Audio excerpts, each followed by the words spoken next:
না না, যে অত্যাচারিত, নিপীড়িত, নির্যাতিত, তার পরিবারের প্রতি দোষ চাপায় দেওয়াটাকে কিভাবে দেখছে আপনি তার বান্ধবী হিসেবে?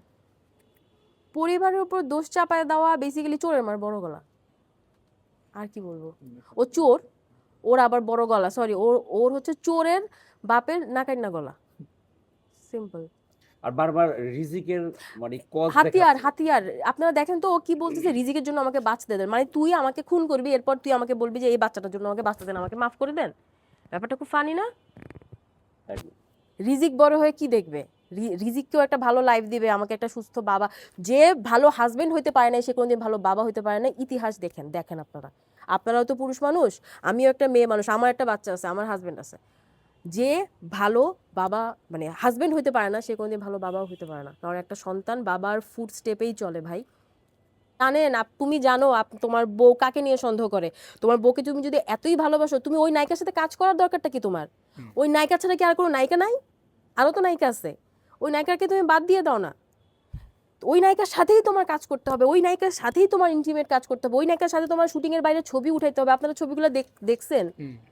অনেক ছবি কিন্তু শুটিং এর না, শুটিং এর বাইরেরও অনেক ছবি আছে। তো তুমি জানো তোমার বউ এই মেরে দেখলে ট্রিগার হয়, তার মানে কি এটা কি পরিকল্পিত না? যে আমি জানি আমার বউ বাসায় এই ছবিগুলো দেখলেও ট্রিগার হবে, ওর মাথা নষ্ট হয়ে যাবে, ও ওই মেয়েকে নিতে পারতেছে না, আমি ওর সাথেই জড়ায় ধরে আমার ছবি তুলতে হবে, ওর সাথেই আমার পোস্ট করতে হবে, ওর সাথে আমার হ্যাপি বার্থডে নায়িকা করতে হবে। আপনারা বলেন না এটা কি? তাহলে তুমি কেমন ভালোবাসো, তুমি কেমন কি করো, তাহলে তুমি কি করলা? সন্দেহ করে, সন্দেহ করে, সন্দেহ কি এমনি এমনি আসে? আচ্ছা, আমি প্রশ্নটা করি, আলভি কি আমাদের কারোর সাথে যোগাযোগ করেছিল? ওর বাবা মাকে ফোন করেছিল যে আমার ওয়াইফ মারা গেছে, আপনারা একটু ওয়েট করেন, আমি আসতেছি, হোয়াট এভার, আমি যেভাবে হোক আমি আসতেছি। একটা দিন আমরা ওকে ফ্রিজারে রাখতে পেরেছি। যদি ওই লেভেলের ওর এফোর্ট থাকতো, ওকে ওই এফোর্টটা দিয়েছে? দেয় নাই কিন্তু। বাবা মার কথা বাদলাম, বাবা মা তো শোকে পাগল হয়ে গেছে। ওর কাজিনদেরকে ফোন করছে? না, করে নাই। তাও বাদ দিলাম, আমি লুপিন আমাদেরকে কি ফোন করছে? আমাদেরকে আমাদের নাম্বার তো ওর কাছে আছে, আমার সাথে তো ওর খুব ভালো, আমাদের সাথে ওর সম্পর্ক খুব ভালো ছিল, আমাদের অনেক ভালো ভালো টাইম গেছে।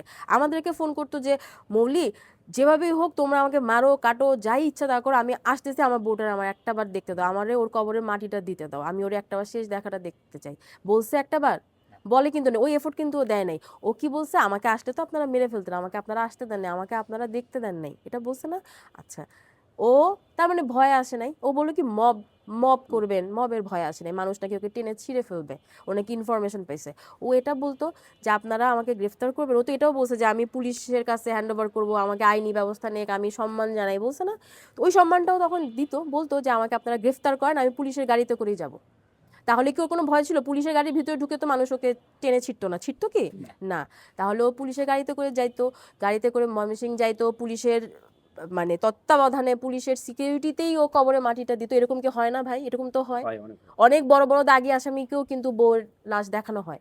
কিছুদিন আগেও তো এটা হয়েছে, হয়েছে না? বাচ্চা, ছোট বাচ্চার হ্যাঁ মাঝে দেখছি। মারা গেল। তো হ্যাঁ, তো ও কি ওইটা করছে? ও কিন্তু করে নাই। ও কি করছে? ও চলে গেছে। আবার ও এখন নাটক করে, ও নাক টেনে টেনে কথা বলে। ভাই ও তো ওর যে নাকায়া নাকায়া কথা বলে, এটা তো সবাই জানে, এটা ঘুম থেকে উঠার পরের ফেস ওর। আমি ওর চিনি না?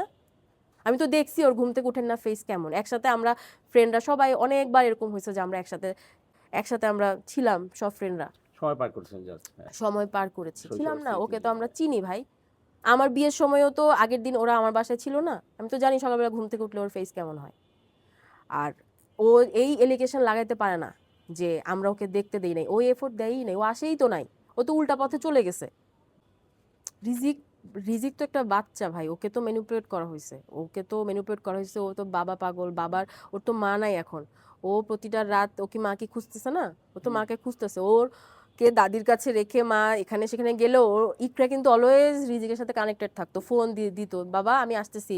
ও আবার বলতো মা আসার সময় আমার জন্য এটা নিয়ে এসো। বাচ্চাটা জানতো যে একটু পরে মা আসবে, আসার সময় হয় আমার জন্য একটা খেলনা নিয়ে আসবে, বা হচ্ছে একটা যেমন রিজিককে দাদির কাছে রেখে ইকরার আলভি কিন্তু একবার দেশের বাইরে ট্যুরেও গিয়েছিল, বাট 3 দিনের জন্য, প্রতি প্রতি 3 দিনের জন্য, 3 দিনের জন্য 3টা গিফট রেখে গেছিল। প্রত্যেকদিন সকালবেলা ঘুম থেকে উঠে রিজিক একটা করে নতুন গিফট পাইতো। সো এখন তো বিষয়টা ডিফারেন্ট, এখন কি ও মাকে খুঁজতেছে না? আপনি কি মনে, লাস্ট কোশ্চেন, আপনি কি মনে করেন যে ইটার চলে যাওয়া তার কাছে সামান্য কিছু? আলভির কাছে? হ্যাঁ। আলভির কাছে তো এটা কিছুই না। ওর ওর ওর কাছে কি আপনি বলেন ওর কাছে কি কিছু না না, সে যে কারণ দেখাচ্ছে বারবার যে রিজিকের দিকে ঠেলে মানে দিচ্ছে বিপদ বিষয়টা, মুক্ত হলো এটা হ্যাঁ এরকম। এমন কিছু কিনা ভাবছেন কিনা আসলে? ওর কাছে আসলে ও সংসার করতে চাইছে আমার একটা মানে থাকে না যে একটা ট্যাগ আমার একটা সংসার আছে বউ আছে আমার সন্তান আছে কিন্তু আমি বাইরে যাই করলাম না কেন আমার বউ মানে সেটাই আর কি মানে তার কথা থেকে বেরিয়ে আসছে যে আসলে তাকে সে নেগলেন্সি করতো এক সময়, নেগলেন্সি বলতে কি সব সময় লাইফ নেগলেন্সি পার্টনার চলে গেল, তার কোনো অনুশোচনা নাই দুঃখ তো নাই, কষ্ট নাই, অনুশোচনা সেটা না না ওর ভিডিও দেখে আমার অনুশোচনা লাগে নাই এটা তো নাটক ভাই ওর নাটকে আপনারা শুটিং এ সব জায়গায় নায়িকাদের জন্য ও এভাবেই কান্না করে এই তিথির জন্য অনেক নাটকও এভাবেই কান্না করছে নাক টেনে টেনে তো আমার বান্ধবীর জন্য ওইভাবে কান্না করতেছে আপনি কিভাবে বুঝবেন ও তো ভালো অ্যাক্টিং করতে পারে না না এগুলা আলভির সাথে কোন নির্মাতা ওদের নাটকের নির্মাতার নাম মানে কয়জন? অনেক অনেক নির্মাতার যে সমস্ত কাজগুলো তারা জুটিবদ্ধ হয়ে কাজ করছে একসাথে, আলভি এবং হচ্ছে তিথির কথা বলছি। আচ্ছা আপনি আমাকে বলেন তো ওদের যে অনেক নির্মাতার না, লিস্টে ও- ও- কয়জন ও নির্মাতা একটা- ওর আছে একটা সাক্ষাৎকারে আমি দেখলাম। আচ্ছা এই অনেক নির্মাতার লিস্টটা আমি একটু জানতে চাই স্পেসিফিক একজন দুজন ছাড়া আপনি পাবেন না ওটা গ্রুপ এই অনেক নির্মাতা রায়হান রাফি বান্না হুম। অমিতাভ রেজা এরা কেউ না, ফারুকি, ফারুকি মোস্তফা সরোয়ার ফারুকি রাজ, হ্যাঁ এরকম এরকম অনেক। বড় বড় কোনো নির্মাতা কি আছেন নাকি ওই যে কি জানো না মন্টু না কি জানো সরি নামটা আমাকে জহির, একটু হ্যাঁ মানে স্পেসিফিক ওই যে ওর আব্দুল্লাহ। বাবা